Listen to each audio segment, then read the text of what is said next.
Yo bro, come on. Miam miam miam, je mange les kilomètres. You want a free beer, free beer, free beer. Évidemment j'en ai pris une, glou glou glou glou. Je me fais murer la gueule. Frérot t'es gentil mais nous on va arrêter là. Ok, bonjour tout le monde, c'est Armand. Aujourd'hui on se retrouve pour un nouveau classique de l'influence, un story time. Je vais vous raconter mon expérience au marathon de Prague 2023. Évidemment, vu qu'on parle d'un marathon, je vais pas commencer à raconter ma vie dans ma chambre tranquillement.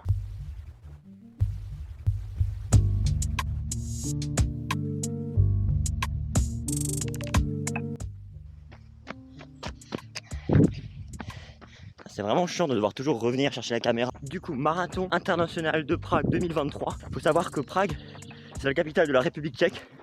Bien joué. Moi, c'est mon premier marathon, donc je savais pas trop en combien de temps je courrais. Ma prépa pour ce marathon, c'était vraiment du gros n'importe quoi. Donc voilà, j'étais un peu en mode YOLO. Ma stratégie, elle était plutôt simple. L'objectif, c'était, je pars tranquille. Et tous les 5 km, j'accélère un petit peu plus. Franchement, c'était une super stratégie jusqu'au moment où c'était plus une super stratégie. Il y avait 10 000 participants, le départ est un peu lent, ça se marche un peu sur les pieds et tout. Mais en vrai, ça va, c'était cool. On a passé le départ officiel environ 2 minutes après les élites. Et donc le départ tranquille.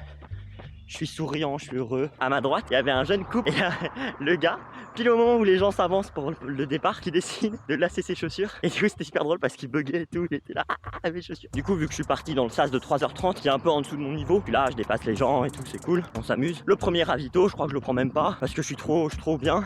Et après quelques kilomètres, je retrouve le gars du départ qui avait des problèmes pour lasser ses chaussures pendant que tout le monde avançait. Et on se rend compte qu'on va à peu près au même rythme. Du coup, on commence à courir ensemble et à dépasser les gens ensemble et tout, voilà. Et vraiment, ça se passe super bien. Il fait pas trop chaud. Il y a pas un pet devant, il y a du monde, il y a de la musique, il y a des supporters, il y a des fans, il y a un groupe, ils étaient posés à un endroit et ils offraient des bières en fait. You want a free beer, free beer, free beer.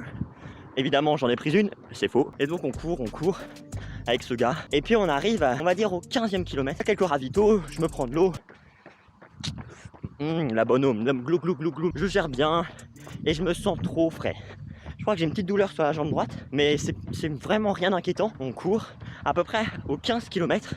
On rattrape les gars de 3h15, des bénévoles qui ont une espèce de un drapeau derrière leur sac avec leur temps et ils vont courir en 3h30, 3h15, 3h, c'est les barrières horaires et on rattrape le groupe de 3h15. Je croise un gars de mon club, donc on discute et tout et moi je lui dis ouais je suis trop frais, vas-y je vais vous laisser, je vais accélérer un peu. C'est à ce moment là que je perds de vue le gars et donc je continue tout seul, je cours, je me sens trop frais et là j'ai déjà dépassé la barrière des 3h15. Je me dis que je vais être aux alentours des 3h10 et une petite pensée qui vient dans ma tête comme ça et qui me dit quand même ton objectif de 3h15 c'est bien mais 3h c'est mieux quand même, non?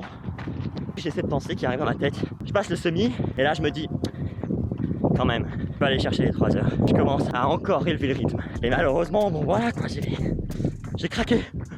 Je suis désolé, j'ai craqué sous la pression. Voilà, je cours du semi au 28e kilomètre, je suis là et à partir du 28e mon corps il commence à me dire frérot t'es gentil mais nous on va arrêter là. 28e, je commence à sentir que c'est un peu dur, mais je m'accroche. 29e, putain c'est vraiment dur, mais je m'accroche. 30e, finito. J'arrive plus à tenir le rythme. J'atteins ce qu'on appelle le mur. Je me fais murer la gueule. C'était la merde. Et là où je courais à 4 minutes 5 le kilomètre, et là je passe à 5 minutes 30. Des fois je regarde ma montre, je vois 6 minutes au kilomètre. Et c'est la pagaille. Et c'est la panique. À partir du 30e kilomètre, il n'y a pas un ravito que je manque. J'étais totalement dans le mur. Chaque ravito, c'était la libération.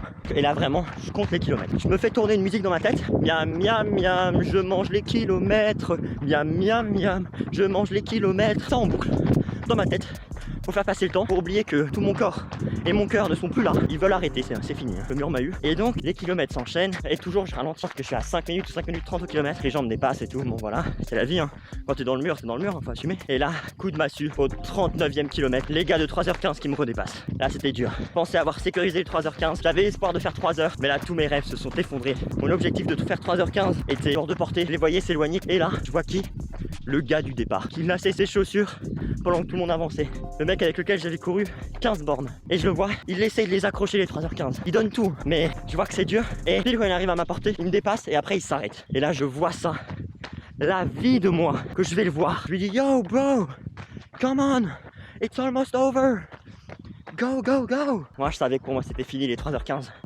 mais pas pour lui. Et on se regarde, on fait un eye contact et il repart pour accrocher les 3h15 et je l'ai plus revu du marathon. Je suis trop dégoûté de pas avoir récupéré son numéro de dossard ou au moins son nom de famille, je sais pas. J'aurais trop voulu rester en contact avec ce gars. C'était une amitié de courte durée mais intense. Et donc je termine le marathon. Voilà, je fais de mon mieux. Dernier kilomètre, j'essaye d'accélérer. Franchis la ligne d'arrivée en 3h17 et 32 secondes. À ça de mon objectif des 3h15. Mais bon, je reviendrai. Et les 3h, je vous aurai aussi. J'arrive, je suis explosé. Je reçois une médaille. J'essaye de sourire, mais laisse tomber, il n'y a plus rien en moi, il n'y a plus rien. Et voilà, c'était l'histoire de mon marathon de Prague 2023. Moi, j'ai pu bien courir. J'espère que vous avez bien kiffé. N'hésitez pas à me poser des questions si vous en avez. Si vous voulez que je fasse d'autres vidéos sur le marathon ou sur comment préparer un marathon MDR, je sais pas comment. Voilà, merci. Au revoir.